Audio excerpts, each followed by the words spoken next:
mën naa ne restaurant la woon bu njëkk parce que moo doon restaurant Hong Kong de journée bi day tijji chaque jour nag jëfee amul jour bu muy tëj amul dana dem ba 4 heures du matin ñun dinañ sonn goo xam ne mënuñu la ko wax. ay étranger ñoo koy fréquente d'ailleurs ay étranger ñoo ko moom baar bi ay étranger ñoo ko moom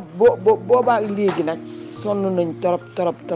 caga ji yëpp fi la ñuy daje. soo ñëwee fii 2 heures du matin da nga naan nekkuloo yow Sénégal taxi Dakar bu la réer fii la ñuy rang ci bunt bi man pour man dama ne lii du biir Yoff parce que man daf ma jaaxal bu kii man ak sama waa quartier dem nañ ba ci autorité yu Yoff yi wax ak ñoom ci ñiñ ci jot a gis xeexoo bi kenn mënu la koo wax xetu sàngara bi kenn mënu la koo wax. ñuy ñaan nag autorité yi ñuy dégg ñu dimbali ñu te yàlla tax xalaat dëkk bi waxuma la dara waaye coronavirus bii nga xam ne moo nekk ci Sénégal nee naa day gën a yokk surtout Yoff day gën a yokk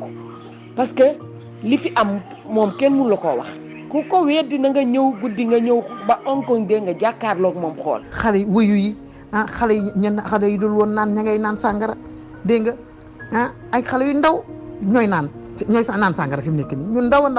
suñu njaboot gi yëpp yàqu nañ ndax baar bi waa lii ndoy baan lii il faut ngeen jàpp ci pexe amul de chef religieux yi ñoom ñi ngi ne tekkaaral jéem nañu mënuñ suñu njaboot gi di yàqu tuxum yàmbaa gi mel ni maara day taali naan sàngara bi mel ni maara day taali c'est l'insécurité totale fi mu ne non xeeñ saw maa ngi mel ni maara day taali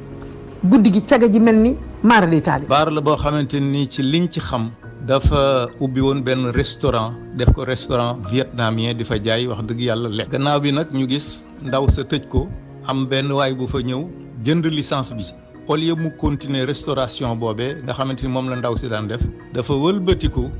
def ko ab baar lu ne nga fay ñëw rawatina nag bu guddi jotee ay nit lañu ñoo xamante ni du ñuy sénégalais te loo mën a xalaat rek ña ngi ko fay def bu fekkonte ni woon dañoo tëju ci seenu baar sax di ko def kenn du leen dégg ñu bañ a tànqal kenn bàyyi nit ñi nga xamante ni dañuy xëy di liggéey ñu noppalu sunu yoon du ci nekk waaye baar bi boo fa jaaree guddi day déborder ba ci tali bi ba ci mbedd mi da ngay gis taxawaalukat yi dañuy ñëw ba ci buntu Ecobank bi dajaloo fa installé fa insécurité boo xamante ni noo ko mën a xalaate rek weesu na ko xuloo bi xeex bi tojante bopp yi wax dëgg yàlla ñun ñi dëkk fii moom nelawatuñu noppalootuñu nga fanaanee xoole ba suba jot ndax ay samba boy yoo xamante ni ñi ngi taxawaalu rek nekk ci li leen neex baar la boo xamante ni daal ndóoy bu guddi jotoon boori minuit 1 heure du matin nga jël route aéroport passé Auchan bi ñëw ba ci Ecobank bi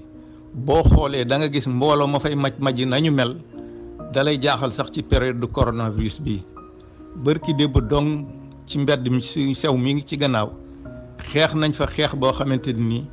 kenn mënu laa wax na mu méttee te man ba ma sëppoo sama balcon xool leen la ma gis dafa ma tiital ndax ay xale yu ndaw a daw ay adolescent xam naa bu nu amee 15 ans 16 ans ca la ñuy yem